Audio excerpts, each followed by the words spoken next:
We're going to get started with our class then. Hello, everyone. Today we're going to continue our lesson on how the chess pieces move. Last time we covered about the squares names, and we also talked about how the bishop moved, how the rook moved, and how the queen moved.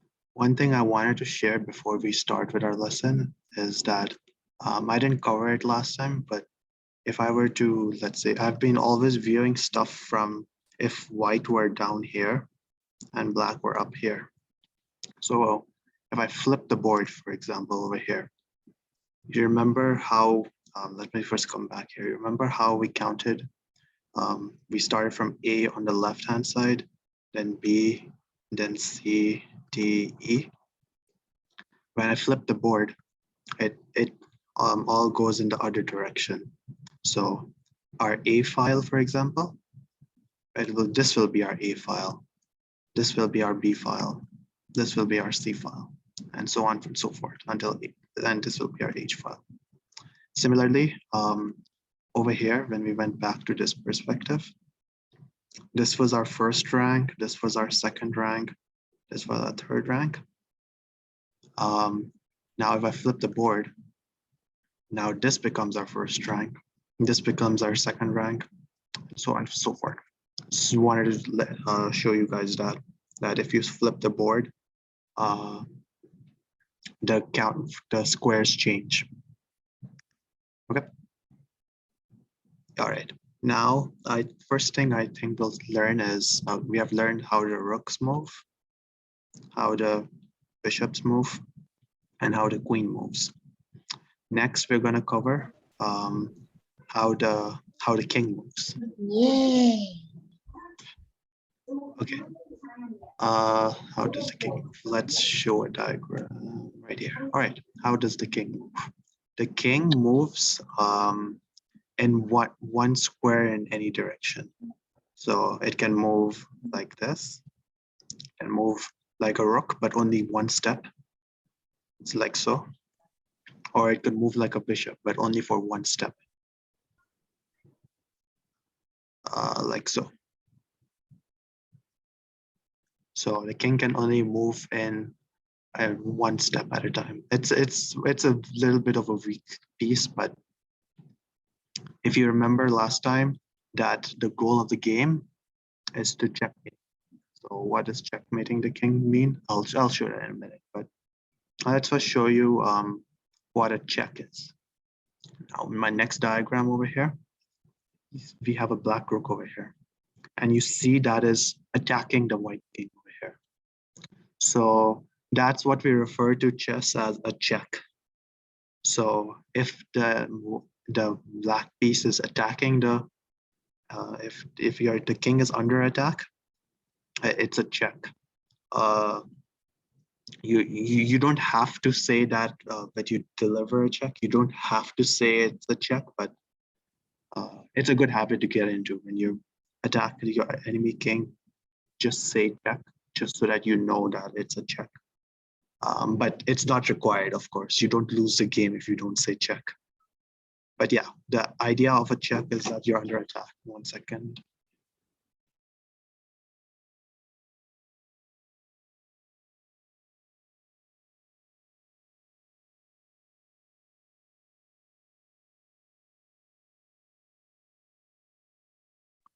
Right, yeah. So I was saying what a check is.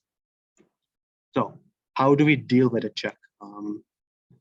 We have 3 options of dealing with a check. First option is, well, our king is under attack. We can just move our king. So it's under check. I can just move it over here. That's how one way of dealing with a check. Another way, so that's the first method. Another way of dealing with a check is, well, this is not the right diagram, but let's say I put my bishop here. You can capture the checking piece. So my king is under attack. I can just simply take the piece. Okay, that's the other way you can deal with a check. having a bit of issue here. Let me just come here. And, oh, okay. I guess that's showing the same thing. Yeah, so the diagram over here shows that you can just move a piece out of check. This shows that right over here. And the third way of dealing with a check, so you move your king out of check, you capture the piece that is checking, or you can block the check. And this is what this diagram is. So my king's under attack. I can move my king over here or over here, or I can bring my bishop back over here. So now my rook is not attacking my king. That is the three ways of dealing with a check. You can either you can move your king away, you can capture the checking piece, or you can block the piece that is checking. One thing I wanted to note, like let's say I put my bishop here, for example. Let's say that you are playing against a friend of yours in real life, and let's say your opponent put you in check, but let's say that you have a bishop and you move the bishop, for example. I should note over here that the rook cannot capture the king. The king is the only piece in chess that cannot be taken. So what happens? Let's say that your bishop is, oh, sorry. Let's say that you move your bishop and, oh, your king is still in check. So what happens? What happens is that if you, what you must do is undo your move. So you cannot do this move over here. So you bring your bishop back and you must do a different move and deal with the check. Like I said, you can either block the check or move the king. So I'm choosing to move the king. Does that make sense? All right. Let me see, what is this next one? Oh, right. We talked about what a check is. But let's say that you cannot do any of those things. You can't capture the checking piece, you can't move your king, or you can't block the check, like in this diagram, for example. So wherever I move the king, it can't go there because the rook over here doesn't allow me to move my king up here. Because otherwise, if I move my king here, the rook will still threaten to take the king. That is what, sorry, that is not supposed to happen. So yeah, so this is an example of what checkmate is. No matter where the king moves over here, it cannot deal with the check. So if I move it up here, the rook can still cover that spot. If I move it here, rook still covers that spot. Move it here, rook still covers this spot. If I move to the side, this rook covers it. If I move over to this side, this rook covers it. This is what we refer to in chess as checkmate, and this is the objective of it. Because you can't take the king, you must trap the enemy king. That is what the objective of the game is, to checkmate your enemy. Okay, so this is what checkmate. Okay.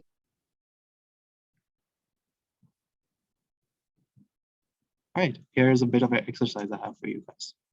We learned how the king moves. Okay, imagine that this pawn over here, it's stuck. In fact, I'll share the poll over here. Give me 1 second. Polls.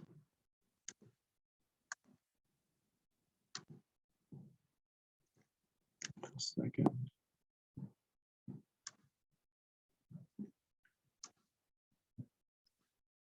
Okay. All right, I think you guys should be able to see the poll right now. Actually not yet. Here. Yeah, okay. So let me first get back to the diagram over here. Okay, so you'll assume that this pawn over here, it can't move at all. How many moves do you have to make?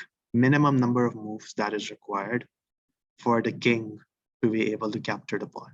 The minimum number of moves.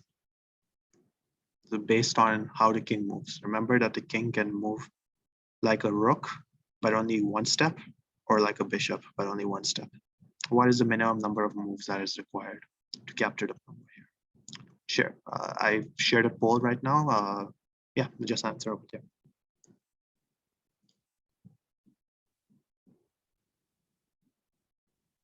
Oh, okay.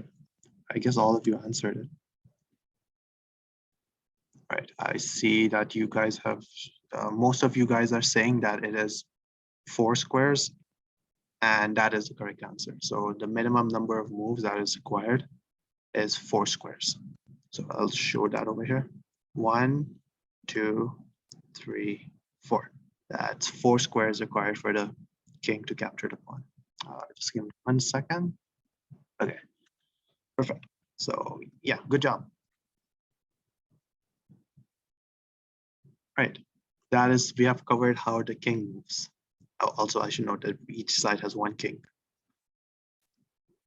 And now we're going to cover how the knight moves, which I think is the most trickiest piece to cover. So each side has 2 knights to begin with. And all right, so let's see. I'll show the next screen over here. Okay, so how does the knight move? The knight is, the best way to describe it is it moves in an L shape. What do I mean by that? So it moves 2 steps in one direction and then 1 to the side. So let's say I go upwards, 1, 2 steps, 2 steps, and then to the side. So if I draw it out, it will be something like this. Knight can move like this in an L shape. Okay, 2 steps towards one direction and then 1 to the side. Another way the knight can move is like this. That is also another knight move. 2 steps, 1, 2 steps, and then 1 to the side.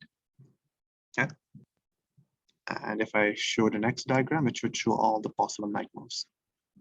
Like so. 2 steps, 1 to the side, 1 to the side. So from the knight in the center, it can make a possible total of 8 moves. So there are 8 L's that can be made from the center for the knight. Oh, I didn't draw one of the L's actually. It should be right here. Yeah, there you go. Someone has a question? Oh, no. I was about to say you were missing one. Yeah, okay, yeah. I noticed that last second. Thank you, though. But yeah, that is how the knight moves. It's going to take some while to get used to moving like that, but also the knight also captures the same way as it moves. So knight moves in an L, if you remember. So this pawn can be taken by the knight. And you take your piece, remove the pawn from where you want to capture, remove the pawn, and put your knight there. That is how a knight captures, if you remember that from last class. Okay. So that is how the knight captures. What is that? Oh, I should note that the knight is the only piece in chess that can jump over pieces. Only piece. We have mentioned previously how the rook, bishop, and the queen, it cannot jump over pieces. The knight is the only exception. So even though there are pawns over here, I guess I'll move to any of these squares. I can put my knight here. I can put my knight here. Put my knight here. So the knight is the only piece that can jump over pieces. Okay. And I think we should have a exercise after this. Yep. All right. Let me actually go to the poll for a second. Oh, sorry. No, there's no poll for this one. Okay. I want you to guys to, so there's over here, there's only 1 pawn over here that the knight here can capture. So can you please write in chat the square on what pawn the knight can take?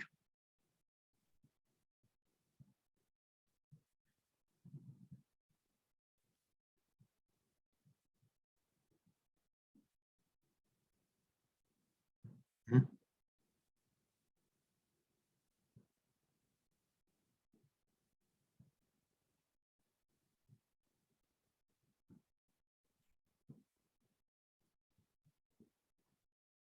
Yeah, perfect. I see a lot of C5s in chat. And yes, you are right. The pawn that can be taken over here is the pawn on C5. Like this. If you draw an L and remember how the knight moves, this is the only pawn that can be taken. So I'll just draw a diagram once again for it, because the knight is a very hard piece to move.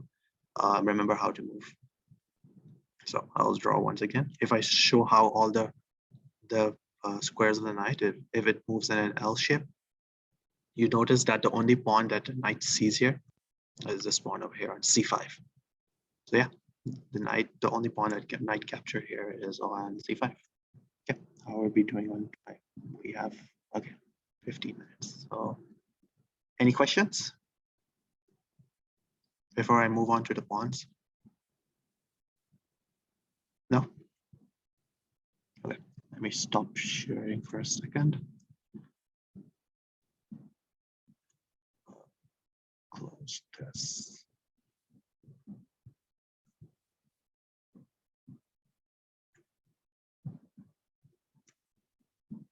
Okay. And I should come back here. All right, perfect. Now we're going to discuss about the pawns. Each side over here, each side has 8 pawns, as we see over here. They're all in front of our pieces. We all have 8 pawns on each side. So I'll show the next diagram over here. Oh no, I think I accidentally closed one. Okay, 1 second. Let me just type this over here.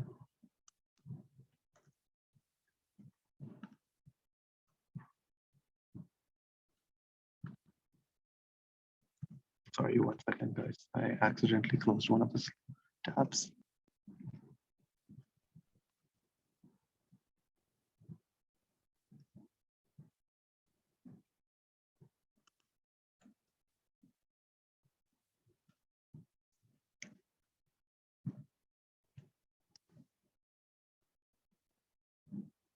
Okay. All right. So how does the pawn move? So the pawn on its first turn has the option of either moving 2 steps or 1 step. So the pawn can either move 2 steps or 1 step on its very first move. Okay. So let's say that I do decide to move 2 steps. Okay. Move 2 steps. So now after that, the pawn can choose to, it can only move 1 step.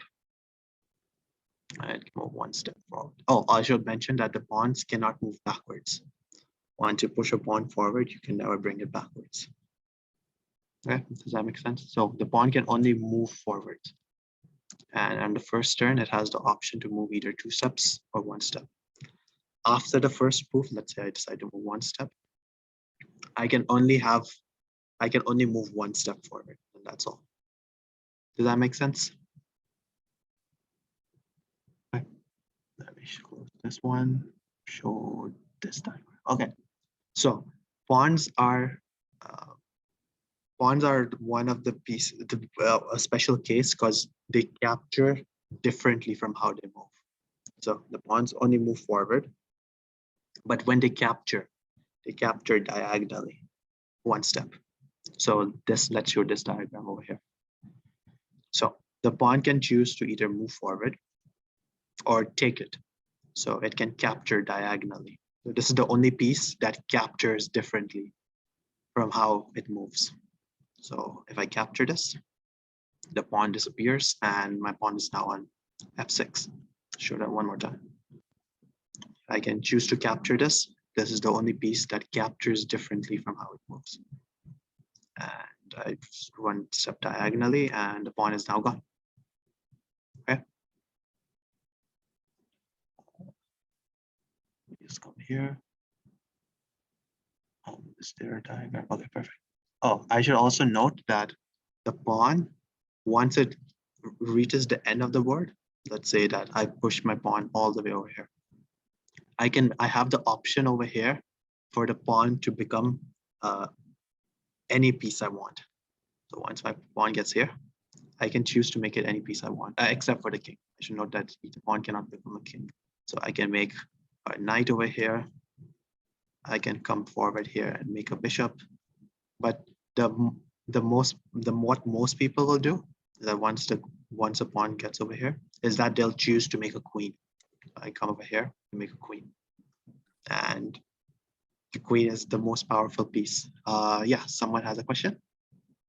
Go ahead. Sometimes getting a knight is better than getting a queen. What's that? Sometimes getting a knight is better than getting a queen. So this way you can checkmate them, where a king cannot. Okay. I would say it's much more, the queen, I think, is more powerful than a knight. So I would, most of the time, I think it's much easier to promote to a queen than to make a knight. But there are very rare circumstances that making a knight is good. But I suggest just making a queen. It's probably Pawn gets, if Yeah. the pawn gets to the end, it can become anything, even the king, and can it keep as itself? And if it's like another one, can it switch to another one? I don't understand that last portion, but okay. First Like question, I think. if the pawn is a bishop and it wants to change to a knight, is that possible? Okay, like let's say that there was a knight here, for example, and No, then you say I turned this into a bishop. yeah, this is a bishop, and what if it wants to turn into a knight? Like it's now a bishop, and what if it wants to turn to a knight now? Is that possible? Oh, I think I understand what your question is. Like, if I understand your question correctly, like, once it becomes a bishop, do you think you're asking that if it can turn into a knight now? Yes. Okay. To answer that question, no. You only promote to the piece that you become, and you can't change. So once you're a bishop, you're stuck as a bishop. Does that answer one of your questions? Yeah, and the other one, can I become a king? Okay. You cannot become a king. That's the one piece that you can't become. Also, once you reach to the other side of the board, you cannot stay as a pawn. You have to promote to either a bishop, knight, rook, or a queen. Like you cannot stay as a pawn. But that's fine too, because your queen is the strongest piece. You'd want to that. Sorry, did you say something? Continue being a pawn. No, you cannot become a pawn. You have to either become a knight, bishop. Just choose a queen. It's literally the strongest piece. Okay. All right. Any other questions? No.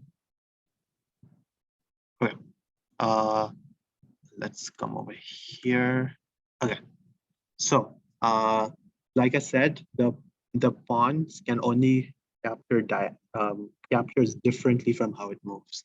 So, let's show this diagram here, for example.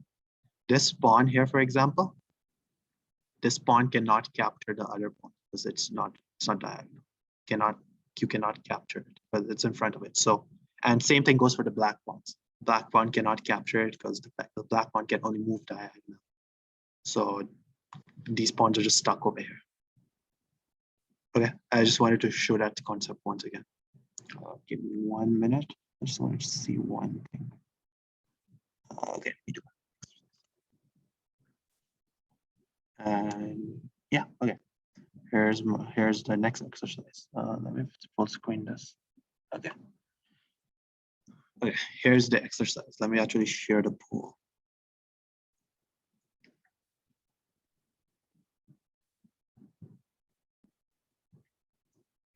Okay. Let's stop sharing. I can't find it. The poll. Oh yeah, sorry. I'm still trying to make the poll show up. Give me 1 minute. Okay, should be here. Polls. Exercise. Okay, there we go. Okay, so let me first go back to the diagram. The diagram should be here. Okay, so here's the question for you guys. So from the starting position over here, let's say you want to make it a queen. What is the minimum number of moves that is required for the pawn to become a queen? So the minimum number of moves to move from E2 to E8. I already submitted.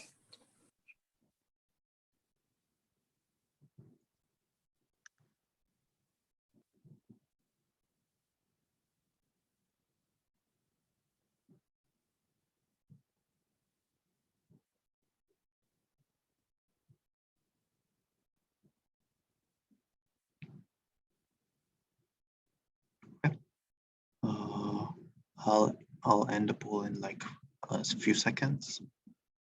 And okay. All right, I'm going to share the results. You guys said, most of you guys said 6 moves. 2, 3, 2, 3. Okay, so most of you guys said 6 moves over here. Actual correct answer is 5 moves. Here, I'll show you why. For you who said 6 moves, you probably thought that because it was 1, 2, 3, 4, Since you can 5. move twice on the first move.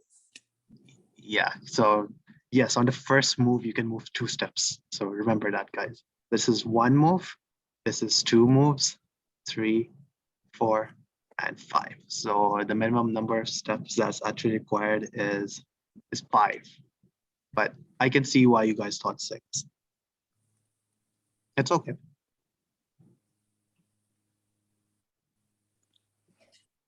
Okay. Let me see, how are we doing on time? Okay. Yeah, I close. Christmas. It's Christmas. Let me stop sharing the screen here.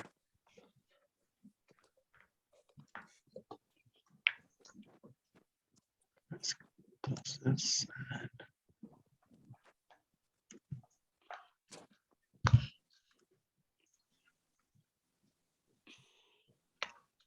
okay.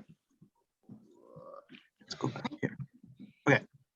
Once again, like I told you guys last time, that once the pawn reaches to the end of the board, it can become it can choose to become any piece, but most of the time, like, most of the time you would probably want to make a queen.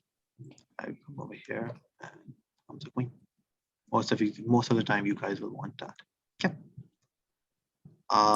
Here's a fun question for you guys. Give me 1 minute. Let me activate polls.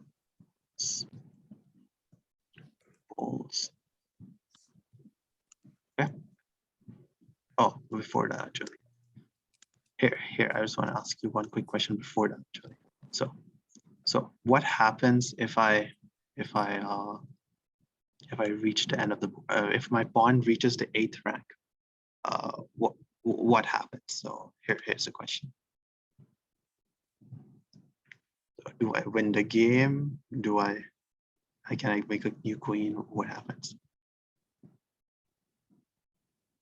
And I'm sorry, I missed someone, but someone's asking a question. Someone's raising their hand. When are we gonna learn castling? That will be for next class. Oh. I don't know.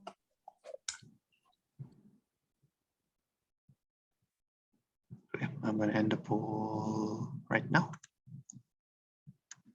And yeah, you guys are right. When you reach the pawn to the 8th rank, you can get a new queen. That is the correct answer.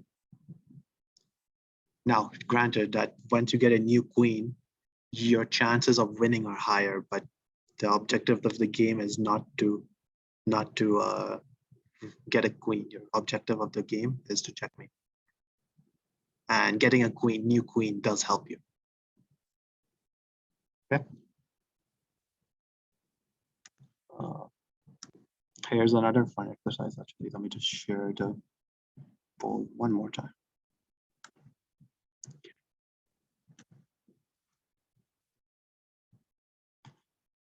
Polls. Okay. Let's launch this question. Okay. So if I go back over here, minimize. So in a game of chess, okay, I have the diagram over here. How many queens can be there on a board in a single game of chess? Like, what do you mean by that? Like, before the game actually starts, do you get 1 queen, or like you only have 1 of them, or do you mean like a pawn gets to the end? Yeah, the second one. Like, I have 8 pawns, and one queen at the start. So how many I queens? answered 9 because technically you can get 9, like the 8 pawns of getting Why 8, challenge and then your last 2. Yeah.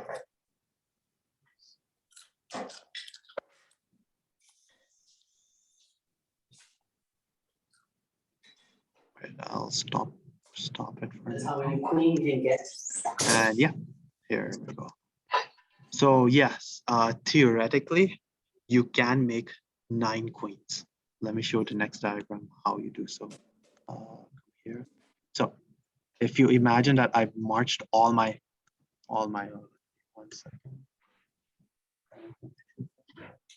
If you imagine all my pawns, No, please. push it across the board and reach the other side, they all could become queens. And if we count over here, 1, 2, 3, 4, 5, 6, 7, 8, 9 queens. So in theory, you can make 9 queens, but no, that's going to be very, very rare. Very, very rare. Very, very rare. Yeah, but yeah, so the maximum number of squares, queens that you can have in a board is 9. And I understand that. I see someone in the chat. Yeah, I guess it was a little bit awkwardly worded. You can make 8 squares, but the fact that you start off with a queen and you can make 8 queens, and so that makes it a total of 9 queens altogether. So yeah, I'm sorry for the there was, I guess, a poorly worded question, but you can have a maximum of 9 queens on the board. Which diagrams? Give me 1 second. Here. Oh, also, yeah. Okay. Now, I'm gonna wrap it up here today by, this is going to be the last portion. I'm going to talk again a little bit about capturing. But once again, I should mention that in a chess game, you cannot capture your own pieces. So for example, over here, this queen cannot capture her own pawn. That's not allowed over here in chess. Someone has a question? Yeah. The least protected piece is the E2 pawn. Sorry, could you say that once again? The E2 pawn is the least protected pawn. It's only guarded by the king. You're thinking of the F2 pawn. But yeah. Right. Yeah. So once again, I was saying that the pawn, you cannot capture your own pieces. That is not allowed in chess. Okay, and once again, I'll mention this once again. Out of all of these pieces, the only piece here that cannot be taken is the king. The king is the only piece here that cannot be taken. Okay. The rest, all of these pieces can be captured. The king cannot be taken. Remember that the only way you can is to checkmate the king or to trap the king. That's the only way you can win the king. Yeah, once again, I showed this last class, but once again, to show how a piece captures, let's say I want to capture this pawn, for example. I move the queen over to the pawn or to the square where the pawn is, remove the pawn and put my queen there. So like this, the pawn has disappeared, and instead of the pawn, my queen is where it is. Does that make sense? That's how you capture. Yeah, also, once again, I noticed that the queen and almost any other piece for that fact cannot jump over. So if I want to move my queen over there to d8, for example, I can't do that because the pawn is in the way. So I can't jump over to the pawn. Let me just make sure that if I have another pole over here. Okay, sure. Yeah, like I said, so there's only one piece, for example, that can jump over the other pieces. And that's the knight. So even though there are pawns over here, the knight is the only piece that can jump over and capture the queen. I should note over here that the knight can only capture on the square it moves to. So while going to the queen, it cannot capture this pawn, for example, because you think that, oh, 2 steps in one direction and then 1 to the side. No, that is true for showing how it moves, but it does not mean that you can capture this pawn over here. So it only captures it captures only on the square that it lands on. Okay, just to clarify that. And is there anything else I wanted to show?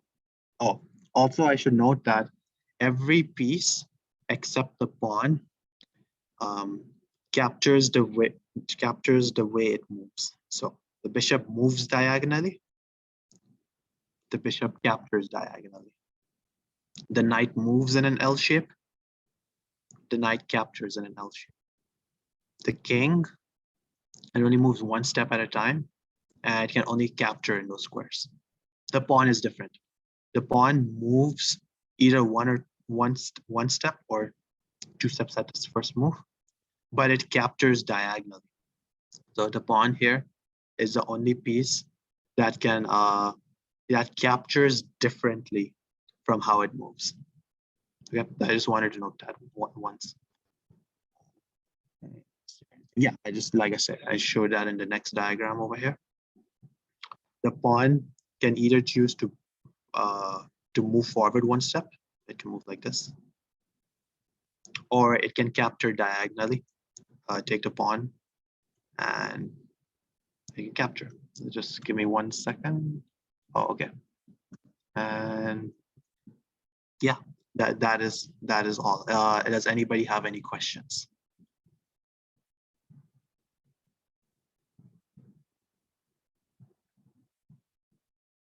No questions?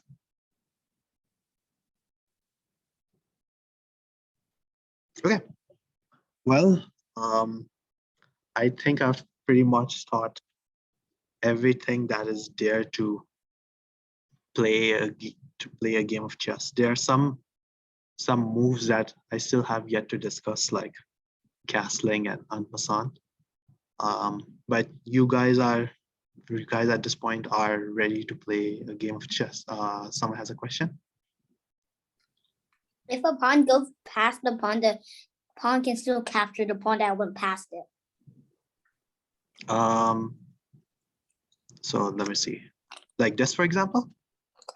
Yeah. No, because it's not directly diagonal. I mean the white pawn. The white pawn. So the white pawn, like so. So the pawn is not in any of these squares, so it cannot. There is a rule. That's en passant, and we haven't covered that yet. But don't worry, we will get to that. For now, just know that the pawn only captures diagonally and it moves straight. Okay. Good work. I've heard that you guys. Oh, let me stop sharing. I heard that you guys after this class have a chess tournament that you guys play. So I'll be helping you guys to show you guys how to get to that. I'll just give me 1 minute.